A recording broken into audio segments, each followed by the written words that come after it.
Assalamualaikum warahmatullahi wabarakatuh. Alhamdulillah pada kesempatan ini kita bisa perkuliahan dalam kali ini dalam mata kuliah Pancasila.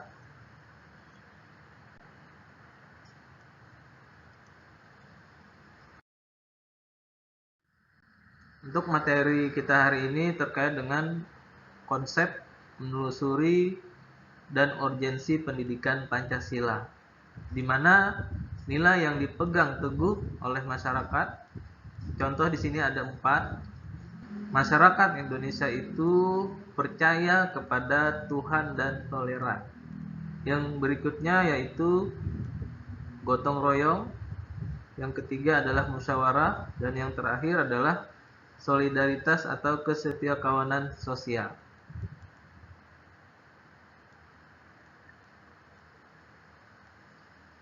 Nah, lalu kaitannya dengan urgensi pendidikan Pancasila, khususnya di perguruan tinggi, di mana mata kuliah pendidikan Pancasila ini diberikan karena adanya kesadaran akan perlunya pendidikan yang berkesinambungan, mulai dari sekolah dasar sampai perguruan tinggi.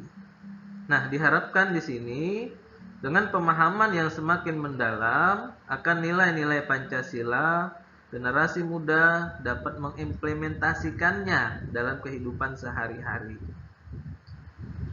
Melalui mata kuliah pendidikan Pancasila juga diberikan karena fakta kemerosotan penghayatan nilai-nilai Pancasila dalam kehidupan sehari-hari, baik itu yang bersifat individual maupun bersifat kolektif. Sebagai bangsa, dengan kata lain, mata kuliah ini dihidupkan karena adanya kesenjangan antara kata atau pengetahuan dan perbuatan atau tingkah laku kita sendiri.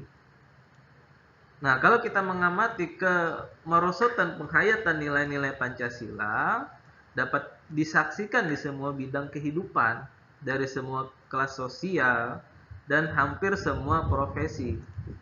Fakta paling jelas adalah korupsi yang dilakukan di semua jenjang, ya, mulai dari yang tingkat rendah sampai pada tingkat yang atas, mulai dari pejabat pemerintah maupun institusi pemerintah dan swasta. Nah, kalau kita amati catatan Kementerian Dalam Negeri RI menyebutkan bahwa dalam kurun waktu tahun 2005 sampai dengan 2013 ada 277 gubernur, wali kota dan bupati yang terlibat korupsi dan 3.000 anggota DPRD terjerat hukum. Dalam kurun waktu yang sama juga terdapat 137 anggota DPRD provinsi dan 1050 anggota DPRD kabupaten kota yang terlibat korupsi. Nah, ini berdasarkan data pada tahun 2013. Ini cukup lama datanya. Nah, kasus terbaru yang mengguncang juga seluruh kehidupan bangsa adalah tertangkap tangannya Ketua Mahkamah Konstitusi. Misal, ya, ini sebagai contoh saja.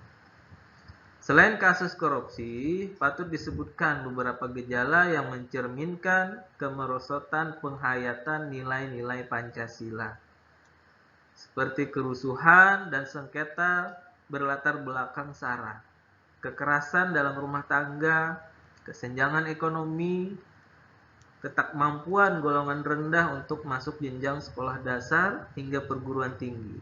Nah, berbagai macam dan tingkatan kriminalitas, diskriminasi perempuan, dan undang-undang peraturan daerah yang tidak sesuai dengan nilai-nilai Pancasila. Sekedar menyebut beberapa contoh tadi, ya.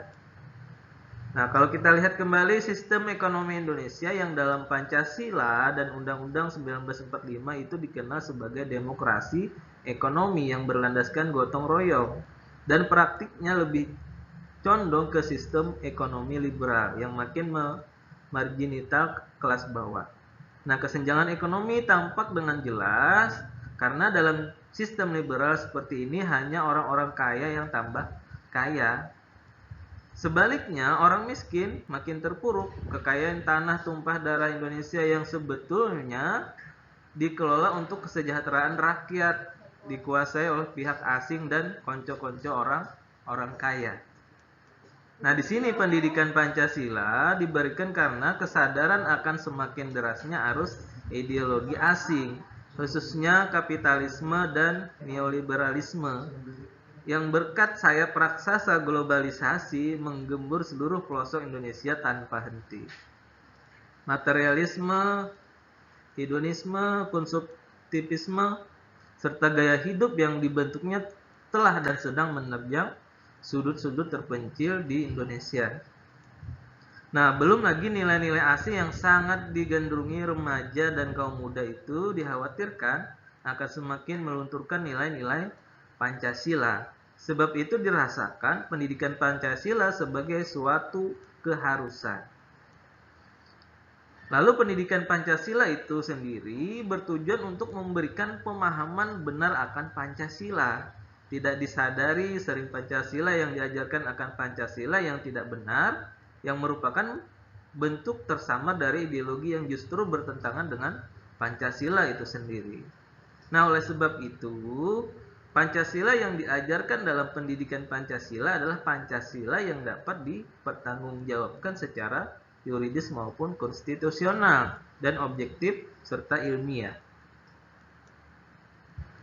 Secara yuridis konstitusional, Pancasila adalah dasar negara yang merupakan dasar dalam penyelenggaraan pemerintah negara. Kalau kita lihat secara objektif ilmiah, bahwa Pancasila itu adalah paham filsafat yang dapat diuraikan dan diterima secara rasional. Nah, di sini kalau kita mengamati kembali Undang-Undang Nomor 20 Tahun 2003 tentang Sistem Pendidikan Nasional yang dijawantahkan dalam PP Nomor 19 Tahun 2005 tentang Standar Nasional Pendidikan, menetapkan bahwa kurikulum tingkat satuan perguruan tinggi itu wajib memuat mata kuliah pendidikan agama, pendidikan kewarganegaraan, bahasa Indonesia, serta pendidikan Pancasila sebagai landasan pengenalan mahasiswa terhadap ideologi negara. Nah, kalau saya lihat juga ini di Direktorat Pendidikan Tinggi Dikti, kemudian dalam SK nomor 43 dan seterusnya memutuskan tentang rambu-rambu pelaksanaan kelompok mata kuliah pengembangan kepribadian di perguruan tinggi. Termasuk di dalamnya adalah mata kuliah pendidikan Pancasila. Nah, lalu di sini menimbulkan pertanyaan, Pancasila yang mana? Pertanyaan ini masuk akal karena Indonesia pernah memiliki 3 undang-undang, yaitu Undang-Undang 1945, Konstitusi RIS 1949, dan Undang-Undang Dasar Sementara 1950 yang memuat Pancasila dan pembukaannya. Nah, agar tidak terjadi kesalahpahaman, dikeluarkan Instruksi Presiden Inpres itu nomor 12 tahun 1968 yang menyatakan bahwa Pancasila yang resmi adalah Pancasila yang tata urutannya sila-silanya terdapat pada alinea 4 pembukaan Undang-Undang Dasar 1945. Saya kira kalian sudah tahu semua terkait dengan isi Pancasila itu sendiri. Saya tidak perlu panjang lebar ya. Tuhanan yang Maha Esa dan seterusnya gitu. Nah, kalau kita amati di slide ini ada berbagai permasalahan yang ada di Indonesia yang menunjukkan pentingnya mata kuliah pendidikan Pancasila. Nah, di sini yang pertama terkait dengan kesadaran perpajakan. Kadang kan banyak warga yang lalai akan membayarkan pajak. Padahal sebenarnya pajak itu untuk kesejahteraan kita bersama. Lalu yang kedua, korupsi. Ini seperti yang sudah dijelaskan tadi. Ini persoalan yang luar biasa yang tak pernah selesai. Selesai satu, ada lagi kasus yang baru. Selesai lagi, ada lagi kasus yang baru. Yang ketiga, persoalan lingkungan, disintegrasi bangsa, dekadensi moral, narkoba juga, penegakan hukum yang berkeadilan, terorisme. Nah, ini adalah gambaran secara umum terkait dengan pentingnya mata kuliah pendidikan Pancasila.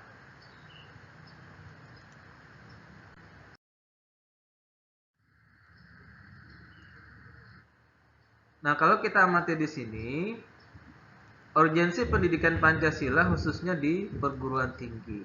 Ini yang pertama, agar mahasiswa tidak tercerabut dari akar budayanya sendiri. Yang kedua, agar mahasiswa memiliki pedoman atau kaidah penuntun dalam berpikir dan bertindak dalam kehidupan sehari-hari, tentunya dengan berlandaskan nilai-nilai Pancasila. Dan yang ketiga, dapat memperkokoh jiwa kebangsaan mahasiswa sehingga menjadi dorongan pokok dan bintang penunjuk jalan.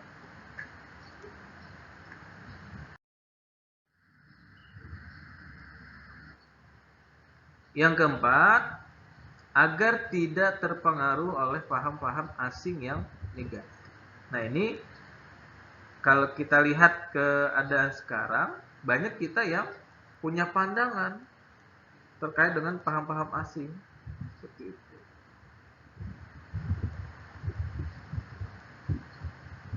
Yang kelima, ini pendapatnya Branson ya, tahun 1998, sebagai pembentuk civic disposition yang dapat menjadi landasan untuk pengembangan civic knowledge dan civic skill mahasiswa.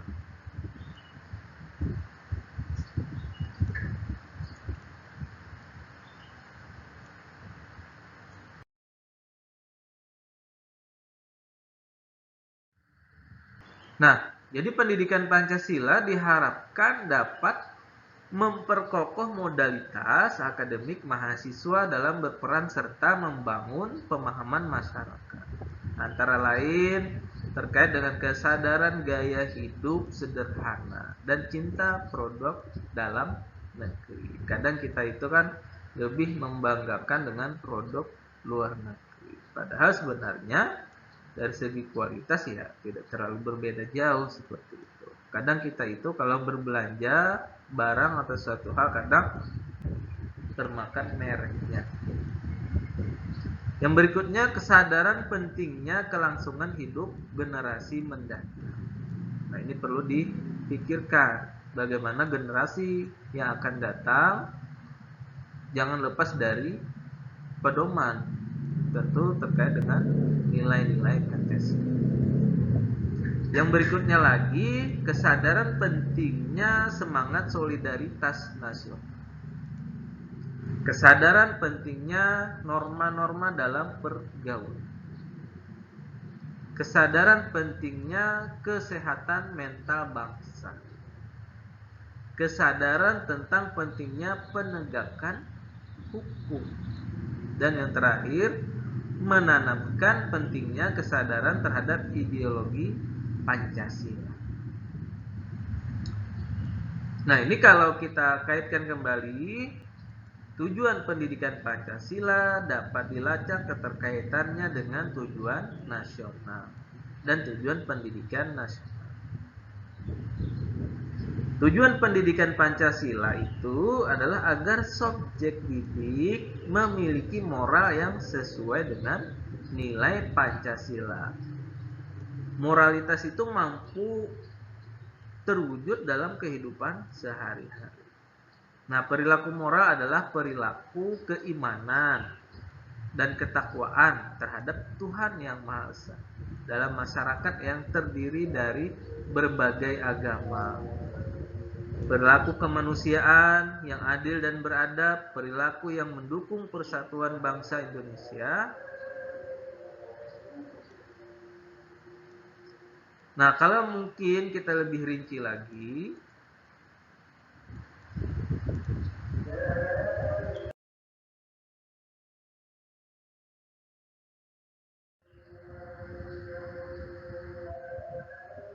Secara lebih spesifik, tujuan penyelenggaraan pendidikan Pancasila di perguruan tinggi adalah memperkuat Pancasila sebagai dasar falsafah negara dan ideologi bangsa melalui revitalisasi nilai-nilai dasar Pancasila sebagai norma dasar kehidupan bermasyarakat, berbangsa, dan bernegara. Nah, memberikan pemahaman dan penghayatan atas jiwa dan nilai-nilai dasar Pancasila kepada mahasiswa sebagai warga negara Republik Indonesia dan membimbing untuk dapat menerapkannya dalam kehidupan bermasyarakat, berbangsa, dan bernegara.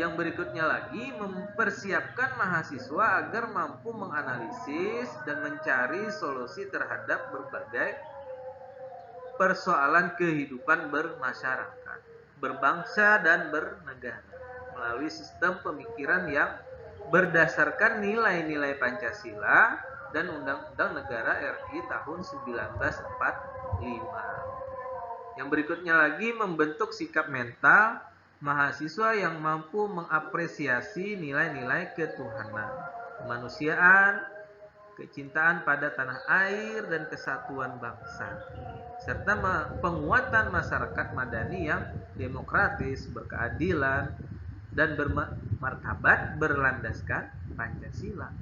Untuk mampu berinteraksi dengan dinamika internal, maka masyarakat bangsa Indonesia.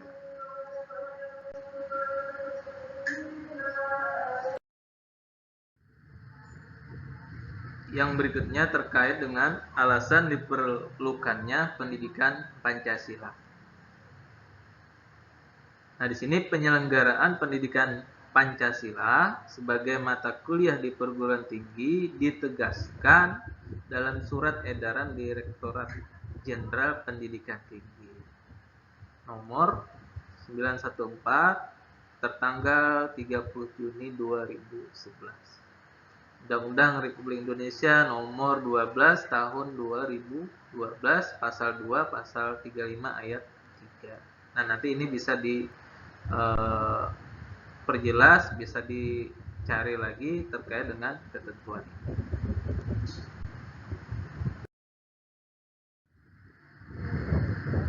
Nah, sekarang kita menggali sumber historis, sosiologis, politik, pendidikan Pancasila. Untuk yang bersumber dari historis pendidikan Pancasila ini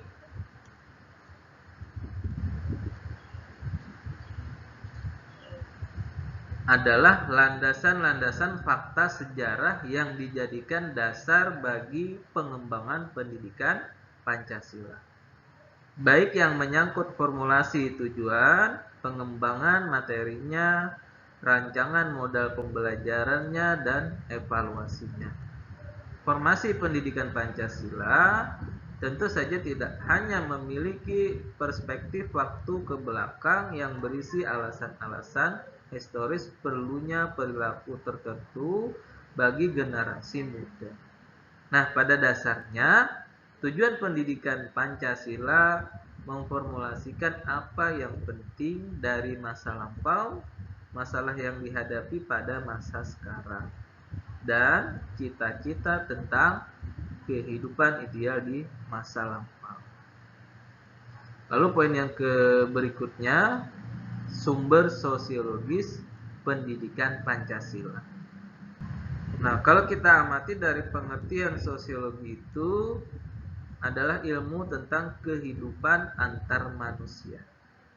Lalu di dalamnya mengkaji antara lain latar belakang, susunan dan pola kehidupan sosial dari berbagai golongan dan kelompok masyarakat. Di samping itu juga mengkaji masalah-masalah sosial, perubahan dan pembaharuan dalam masyarakat. Nah, melalui pendekatan sosiologis ini pula ada di Anda diharapkan dapat mengkaji struktur sosial, proses sosial, termasuk perubahan-perubahan sosial dan masalah-masalah sosial yang patut disikapi secara arif dan menggunakan standar nilai-nilai yang mengacu kepada nilai-nilai Pancasila. Berbeda dengan bangsa-bangsa lain, bangsa Indonesia mendasarkan pandangan hidupnya dalam bermasyarakat, berbangsa dan bernegara pada suatu asas kultural yang dimiliki dan melekat pada bangsa itu sendiri. Nilai-nilai kenegaraan dan kemasyarakatan yang terkandung dalam sila-sila Pancasila bukan hanya hasil konseptual seseorang saja, melainkan juga hasil karya besar bangsa Indonesia sendiri, yang diangkat dari nilai-nilai kultural yang dimiliki oleh bangsa Indonesia sendiri melalui proses refleksi filosofis para pendiri negara. Nah, di sini kan Presiden kita pertama Bung Karno menegaskan bahwa nilai-nilai Pancasila digali dari bumi pertiwi Indonesia. Dengan kata lain, nilai-nilai Pancasila berasal dari kehidupan sosiologis masyarakat Indonesia. Nah, pernyataan ini tidak diragukan lagi karena dikemukakan oleh Bung Karno sebagai penggali Pancasila. Meskipun beliau dengan rendah hati membantah apabila disebut sebagai pencipta Pancasila. Sebagaimana dikemukakan beliau dalam paparan sebagai berikut. Makna penting lainnya dari pernyataan Bung Karno tersebut adalah Pancasila sebagai dasar negara yang merupakan pemberian atau ilham dari Tuhan Yang Maha Kuasa. Apabila dikaitkan dengan teori kausalitas dari Notonegoro bahwa Pancasila itu merupakan penyebab lahirnya kemerdekaan bangsa Indonesia, maka kemerdekaan berasal dari Allah, Tuhan Yang Maha Esa. Hal ini sejalan dengan makna alinea ketiga pada pembukaan Undang-Undang Dasar 1945. Sebagai makhluk Tuhan, sebaiknya segala pemberian Tuhan, termasuk kemerdekaan bangsa Indonesia ini, wajib untuk disyukuri. Nah, salah satu bentuk wujud konkret mensyukuri nikmat karunia kemerdekaan ini adalah dengan memberikan kontribusi pemikiran terhadap pembaharuan dalam masyarakat. Bentuk lain mensyukuri kemerdekaan adalah dengan memberikan kontribusi konkret bagi pembangunan negara melalui kewajiban membayar pajak, karena dengan dana pajak itulah pembangunan dapat dilangsungkan secara optimal. Nah, yang berikutnya landasan keberlakuan sosiologis merujuk kepada penerimaan warga masyarakat sebagai sesuatu yang dibutuhkan secara ideologi, secara politik, ekonomi, sosial, budaya, pertahanan dan keamanan, dengan penyelenggaraan pendidikan Pancasila sesuai dengan kebutuhan manusia. Maka pendidikan Pancasila akan berjalan efektif sejalan dengan landasan keberlakuan sosiologis. Pancasila diharapkan kita dapat berpartisipasi dalam meningkatkan fungsi-fungsi lembaga pengendalian sosial yang mengacu kepada nilai-nilai Pancasila. Yang berikutnya sumber yuridis pendidikan Pancasila dan sumber politik pendidikan Pancasila.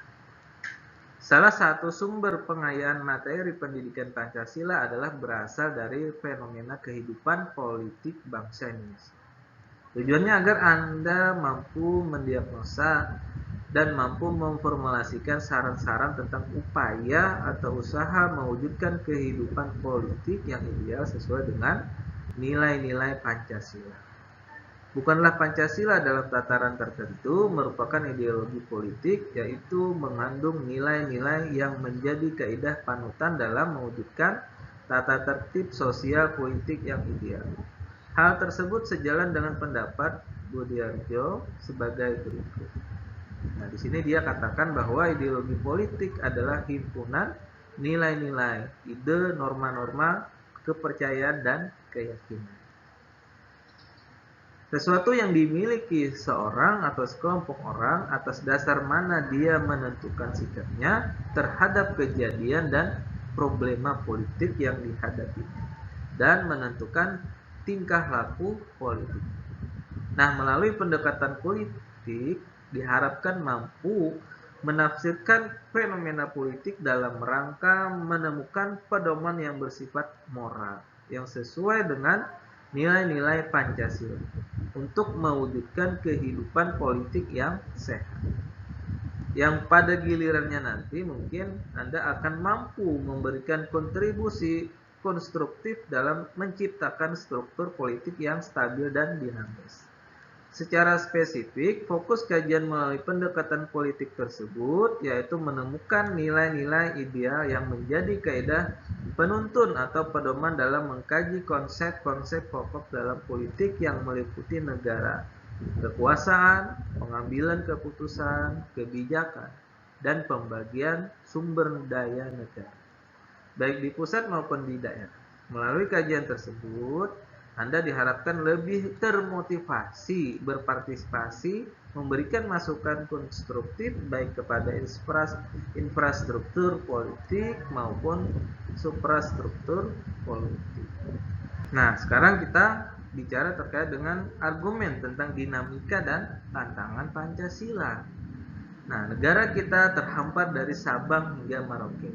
Seperti yang diketahui bersama bahwa Indonesia sebagai negara kepulauan terbentuk dari keberagaman suku, adat istiadat, dan bahasa. Dengan kondisi sosial budaya Indonesia yang begitu heterogen, pandangan hidup atau ideologi sebagai sebuah dasar negara menjadi praktis sangat dibutuhkan. Indonesia membutuhkan sebuah ideologi netral mengayomi atau memayungi dan merangkul semua budaya dan berbagai lapisan masyarakat. Nah, akan tetapi sebelum kita membahas masalah ini, sebenarnya apa itu ideologi? Nah, secara harfiah, kalau kita amati menurut Kamus Besar Bahasa Indonesia, ideologi itu adalah sebuah sistem kepercayaan yang menerangkan, membenarkan suatu tatanan yang ada, yang kita ciptakan, dan memberikan strategi berupa prosedur, rancangan, instruksi, serta program untuk mencapainya. Nah, di pihak yang sama, bahwa ideologi itu adalah sebuah sistem pandangan umum tentang sesuatu hal.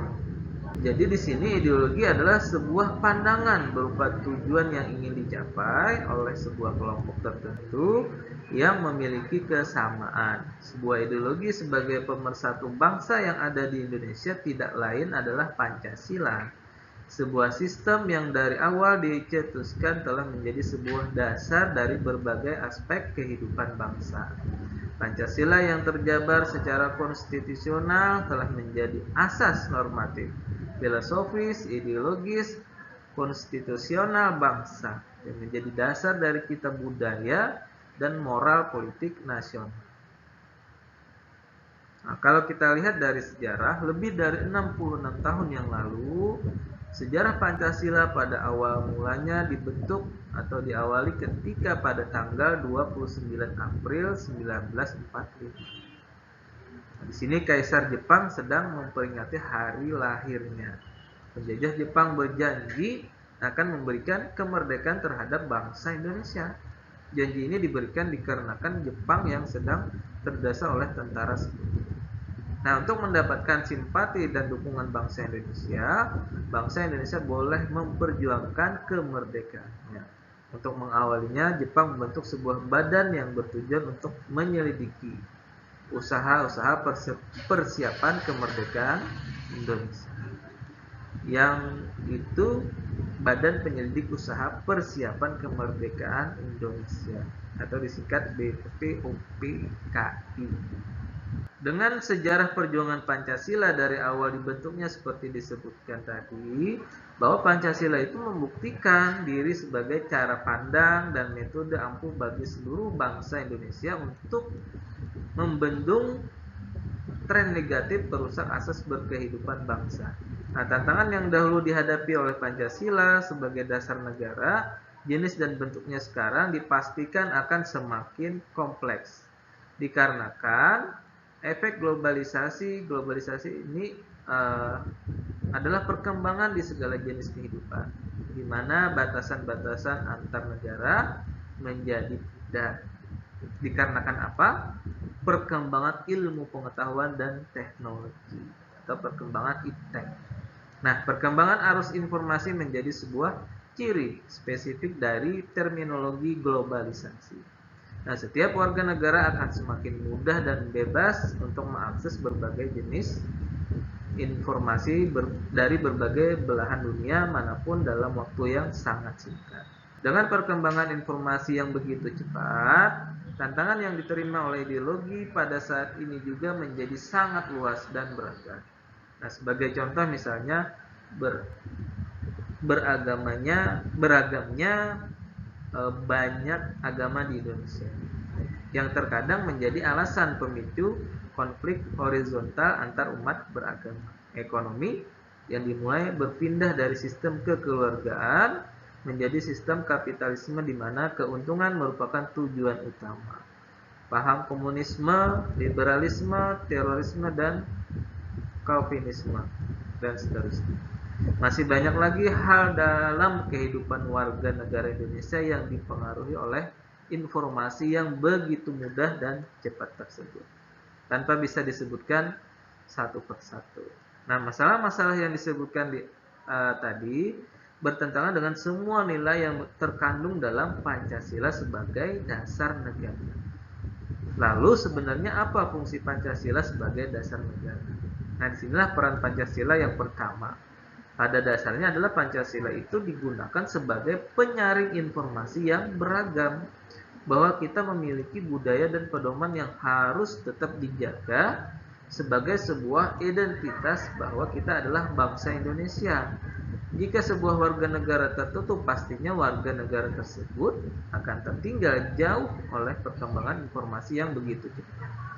Maka di sini nilai Pancasila menjaga nilai-nilai normatif filosofis ideologis bangsa Indonesia agar tetap sejalan dengan perkembangan ilmu pengetahuan dan teknologi yang terjadi pada era globalisasi sekarang ini. Pancasila seharusnya juga menjadi batasan pandangan yang seharusnya dimiliki oleh setiap warga negara. Banyak kalangan yang lupa akan budaya dan bahasa daerah dikarenakan pengaruh globalisasi yang sangat hebat, sehingga mengikis ide tentang jati diri bangsa sebagai bangsa Indonesia.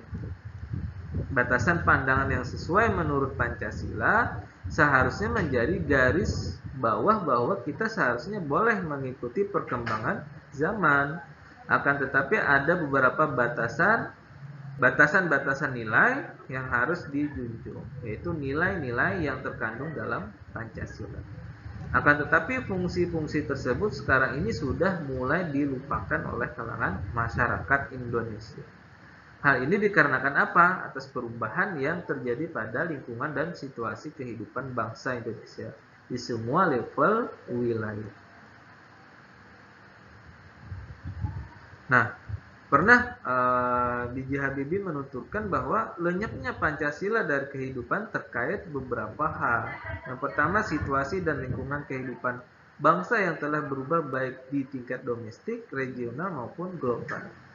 Perubahan tersebut telah mendorong terjadinya pergeseran nilai yang dialami bangsa Indonesia, termasuk dalam corak perilaku kehidupan politik, ekonomi yang terjadi saat ini. Lalu yang kedua, alasan selanjutnya mengapa Pancasila itu sudah mulai dilupakan adalah terjadinya euforia reformasi sebagai akibat traumatik masyarakat terhadap penyalahgunaan kekuasaan di masa lalu yang mengatasnamakan Pancasila.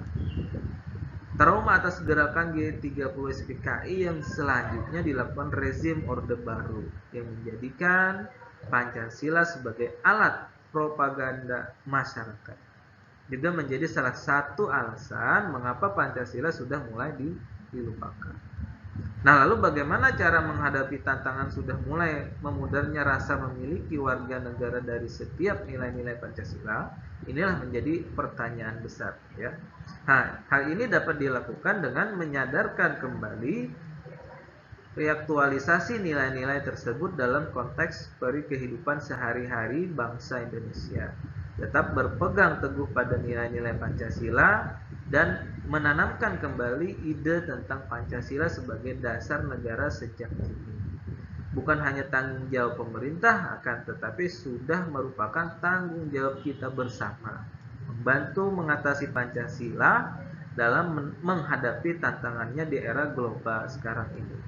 Nah, walaupun banyak tantangan dalam mempertahankan Pancasila sebagai dasar negara, Pancasila telah membuktikan bahwa Pancasila bukan merupakan milik golongan tertentu atau representasi dari suku tertentu. Pancasila itu netral dan akan selalu hidup di segala zaman, seperti yang telah dilewati di tahun-tahun sebelumnya.